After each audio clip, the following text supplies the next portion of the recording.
morning. Global financial markets face a fresh bout of volatility this week after US President Donald Trump vowed to slap tariffs on 8 European nations until the US is allowed to buy Greenland. President Trump on Saturday said he would impose an additional 10% import tariff from February 1 on goods from Denmark, Norway, Sweden, France, Germany, the Netherlands, Finland and Britain, which will rise to 25% on June 1 if no deal is reached. Economists estimate that the UK and German economies could be most exposed to increased US tariffs, estimating that a 10% tariff could reduce gross domestic product in those economies by around 0.1%, while the 25% tariff could knock 0.2 to 0.3 percentage points off output.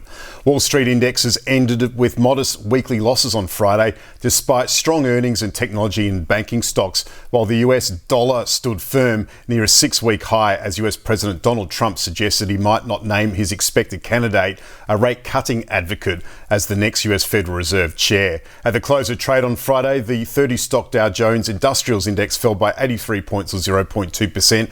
The broader S&P 500 index dipped 4.5 points or 0.1%, and the Nasdaq index shed 15 points or 0.1%. For the week, the S&P 500 lost 0.4%, the Nasdaq shed 0.7%, and the Dow fell 0.3%. Small caps kept rising at the end of last week, with the Russell 2000 index beating the US equity benchmark index for an 11th straight session.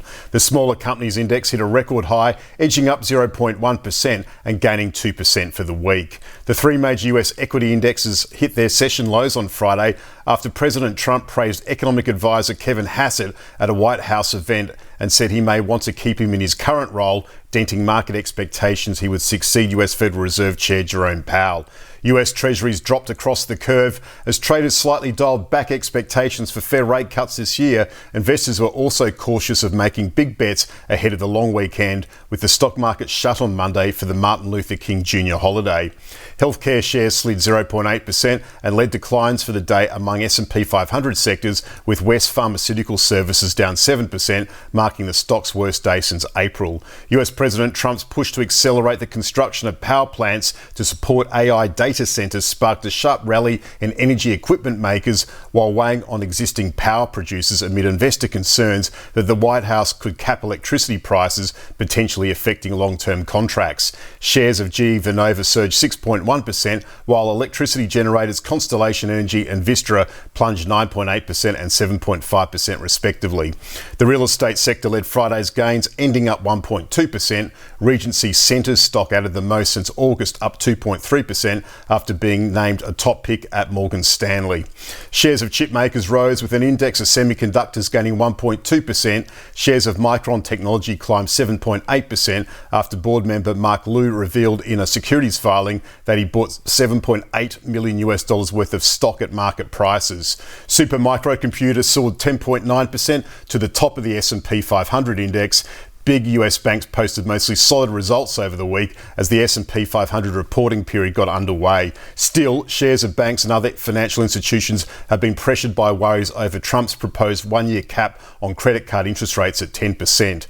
The S&P 500 financial sector ended up 0.1% on Friday, but posted its biggest weekly percentage decline since October, down 2.3%. In earnings news, shares of Pittsburgh-based PNC Financial Services rose 3.8% after posting better than expected fourth quarter results and offering promising guidance. The earnings season ramps up this week, with reports from heavyweights including Netflix, Johnson & Johnson and Intel all scheduled.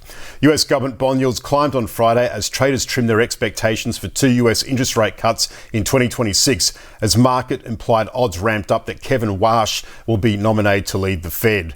Bettors on Polymarket pushed the odds of Warsh becoming the next Fed chair to 57% from 44%.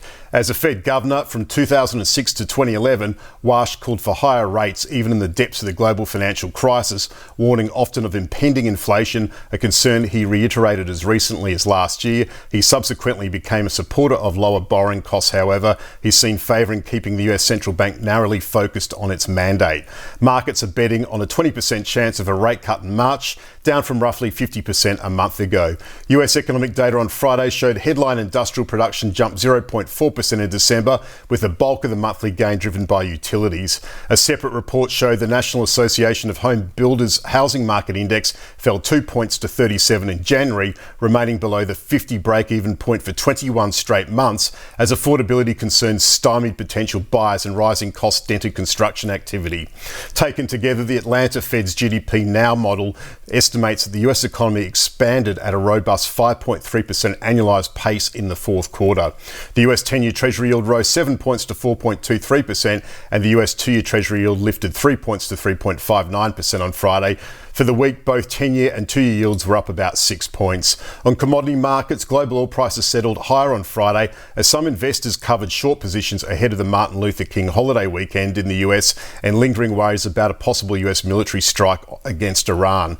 The Brent crude price increased 0.6% to $64.13 a barrel, and the US NYMEX crude price gained 0.4% to $59.44 a barrel. For the week, Brent rose 1.2% with the NYMEX up 0.5%. The gold futures price fell 0.6% to $4,595.40 an ounce on Friday as investors booked profits after recent record highs, while signs of easing geopolitical tensions further dampened the metal's safe haven appeal. Bullion was up 2.1% for the week after scaling a record peak of $4,642.72 an ounce. Copper futures dropped 2.7% on profit taking after a rally led by speculative funds and was down 1.1% for the week.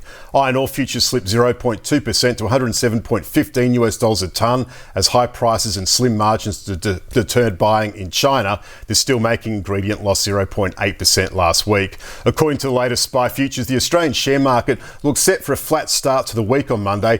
That said, US President Trump's 10% tariff threat over Greenland is expected to jolt markets this morning. ASX 200 index futures are pointing down by just 1 point to 8,876 points after the Aussie benchmark extended its winning streak to 5 sessions on Friday to close near 3-month highs. The ASX 200 index rose 2.1% last week, its strongest performance since late November.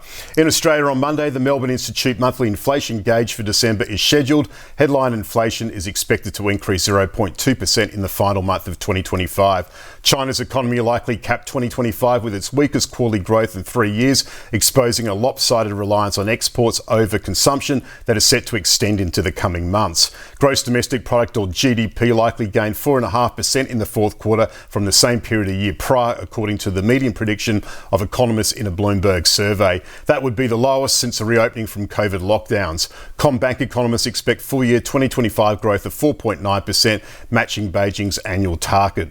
The US dollar gained on Friday ahead of the long weekend stateside as the odds of US economic advisor Kevin Hassett being made Fed chair dropped. The Aussie dollar has slid from highs of 67.09 US cents on Friday to lows of 66.66 US cents on Monday morning after US President Donald Trump pushed the NATO alliance towards the brink of collapse. As early trade kicked off in Asia Pacific on Monday, the euro fell 0.2% to 1.1571 US dollars a euro, the lowest since November, and the British pound sterling also dipped, while the Japanese yen firmed against the US dollar. For further developments on today's local trading session, please tune into the CommSec Market Update podcast this afternoon. Thanks for tuning in and have a great day and week ahead.